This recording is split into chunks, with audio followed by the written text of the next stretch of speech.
Good morning, all of you. Today's topic shoulder joint of superior inferior view, also known as the axial view. यानी कि जो आज का हमारा point रहेगा शोल्डर जॉइंट के एक्सियल व्यू को हम कैसे करें, साथ में इसे अक्सर हम जो सुपीरियर इंफीरियर व्यू जिसे कहते हैं वो एंगल को कैसे करें। इसमें हम सीखने वाले हैं व्यू को करते समय कौन कौन से मिस्टेक होते हैं, रेडियोग्राफिक एनाटॉमी किस बेस पे होती है, फैक्टर के बारे में बात करेंगे, इंडिकेशन के बारे में, कब इसे अवॉइड करते हैं, patient positioning, centring point, image characteristic, also fracture के बारे में हम इसमें डिस्कस करने वाले हैं। तो ये हमारे व्यू का एंगल है। अब हम एक एक पॉइंट करके क्लियर वाइज स्लाइड में समझते हैं। सबसे जो हमारे सामने पहली स्लाइड है, इसमें बात करेंगे कि व्यू को करते समय कौन कौन सी हमारे सामने कॉमन मिस्टेक होती है। So first line is the इनएडिक्वेट abduction of arm, यानी कि जो आर्म वाला एरिया है उसका अपर्याप्त एबडक्शन होना। यहाँ पे एक वर्ड आया एबडक्शन। यहाँ पे दो वर्ड होते हैं हमारे सामने, एक होता है एबडक्शन और दूसरा होता है एडक्शन।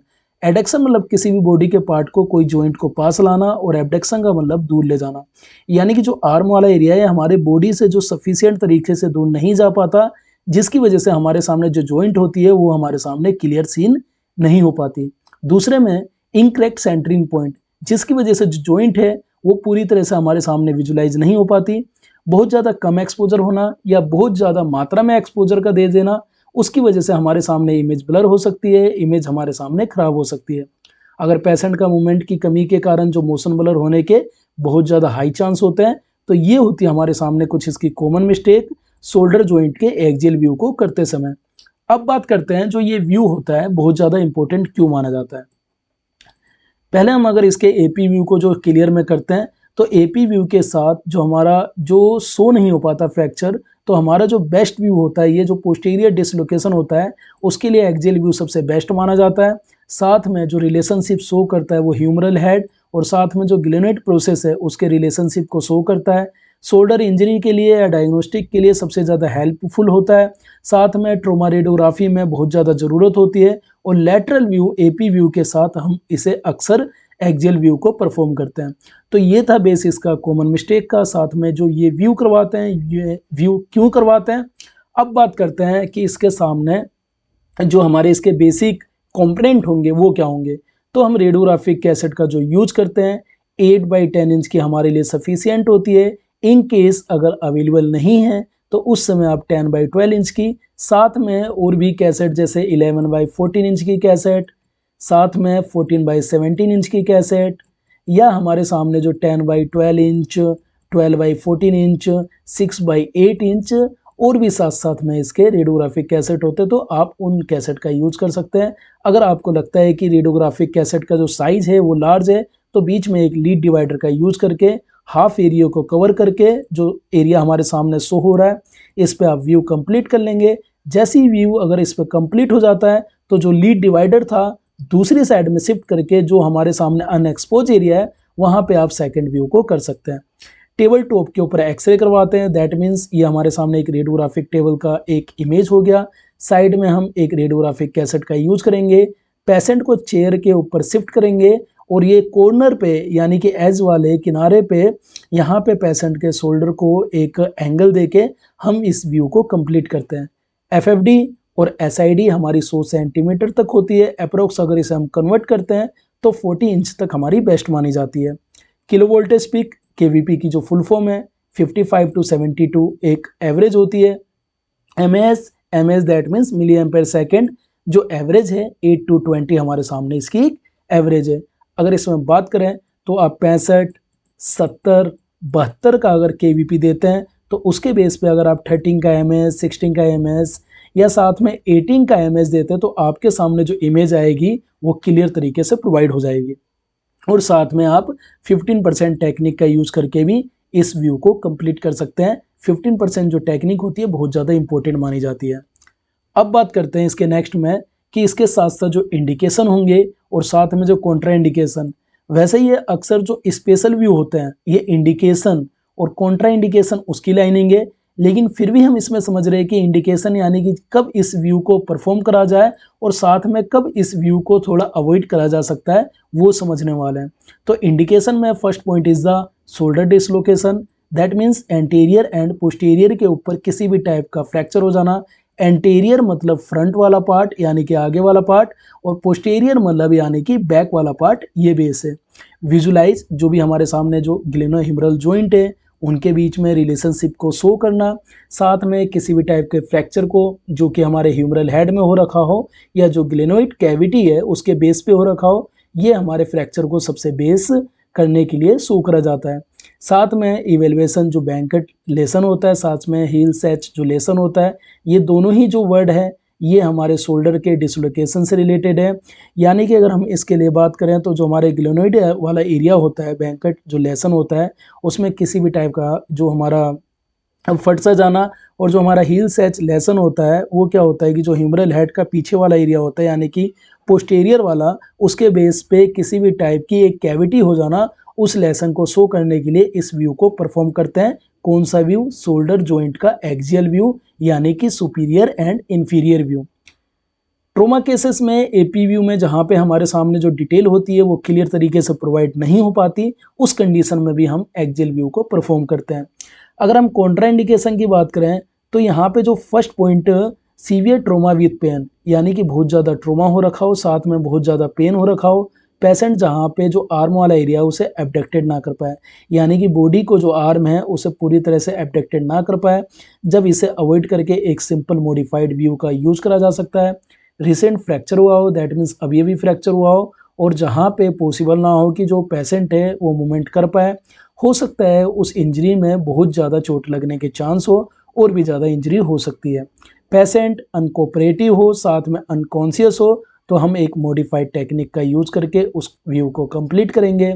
लिमिटेड शोल्डर जो मोबिलिटी हो वो हो रहा हो, साथ में इस व्यू को हम इस समय अवॉइड करके एक मॉडिफाइड व्यू का यूज करेंगे। सो हमारे सामने ये इंडिकेशन है और हमारे सामने ये कॉन्ट्रा इंडिकेशन है। अब बात करते हैं कि पेशेंट की जो पोजिशनिंग होगी, साथ में जो आर्म का लोकेशन होगा, साथ में जो रेडियोग्राफिक कैसेट का साइज होगा, वो किस बेस पे करते हैं। तो एक एक पॉइंट करके हम समझते हैं। First point is the patient positioning. Patient positioning also important point किसी भी रेडियोग्राफिक के लिए होता है। जैसे कि सबसे पहला जो पॉइंट है, पेशेंट है एक्सरे टेबल के बगल में बैठाए जाते हैं, यानी कि हमारे सामने ये एक्सरे टेबल होगी। एक्सरे टेबल के बगल में किसी भी पेशेंट को चेयर पे शिफ्ट करना, देन प्राइवेट पार्ट के लिए एक लीड एप्रेन का यूज करना या गोनाडियल जो शील्ड है उसका यूज करना। अब देन सेकंड पॉइंट में हम फोकस करेंगे कि जो टेबल का हाइट है उसे एडजस्ट करना पड़ता है कि कंफर्ट के लिए जो वेस्ट लेवल के साइज में, यानी जो कमर लेवल के साइज में इसका जो एंगल हमारे सामने कंप्लीट हो सके। पेशेंट को लिन स्लाइटली टूवर्ड करना होता है जिससे कि जो हमारा OFD यानी कि जो हमारा ऑब्जेक्ट टू फिल्म डिस्टेंस है वो हमारे टेबल के कॉन्टेक्ट में है और बहुत ज़्यादा वो हमारे रेड्यूज हो सके। तो ये थी इसकी पेशेंट पोजिशनिंग।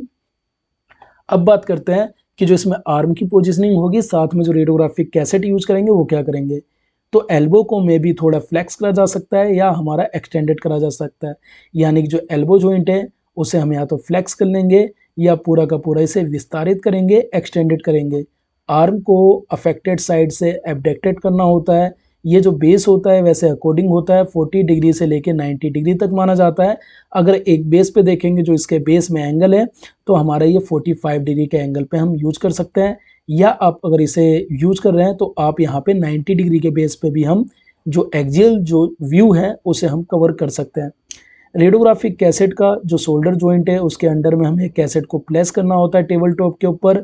यदि अवेलेबल हो तो हमारे सामने जो कर्व कैसेट होती है उसे हम यूज करते हैं, जो भी हमारा डिस्टोर्सन है उसे रिड्यूस करने के लिए।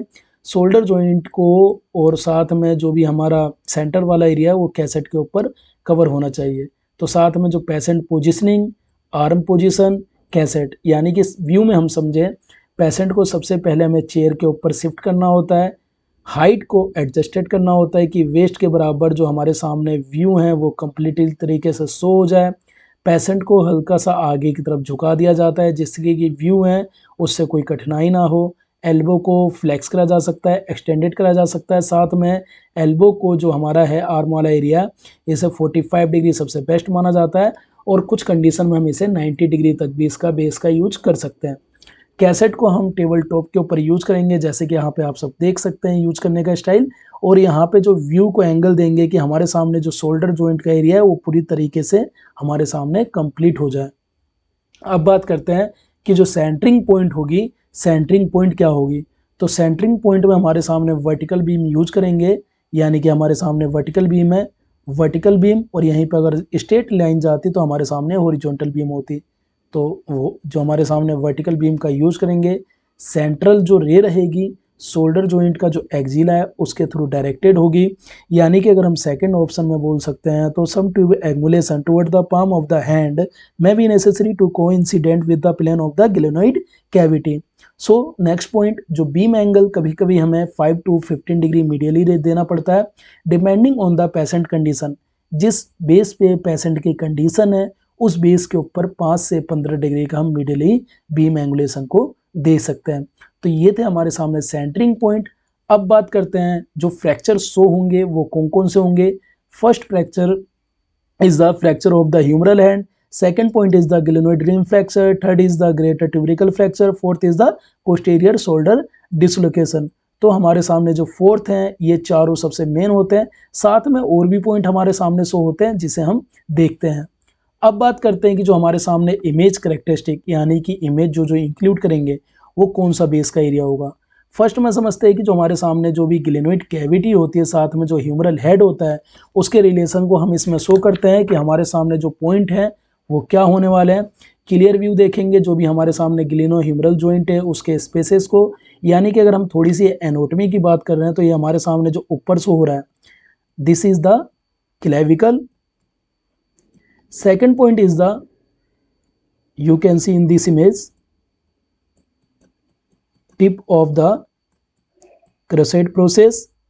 Next is the greater tuberosity, and next bicipital groove, and next humerus bone, and next glenoid cavity. That means is the glenoid cavity, and next acromion process, and next acromioclavicle joint।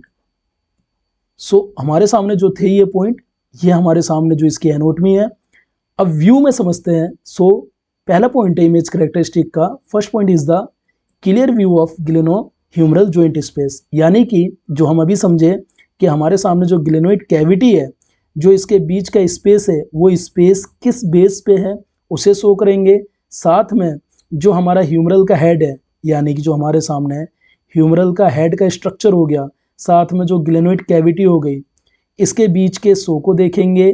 Next में जो structure होगा supreme position हमारे सामने बिल्कुल नहीं होना चाहिए।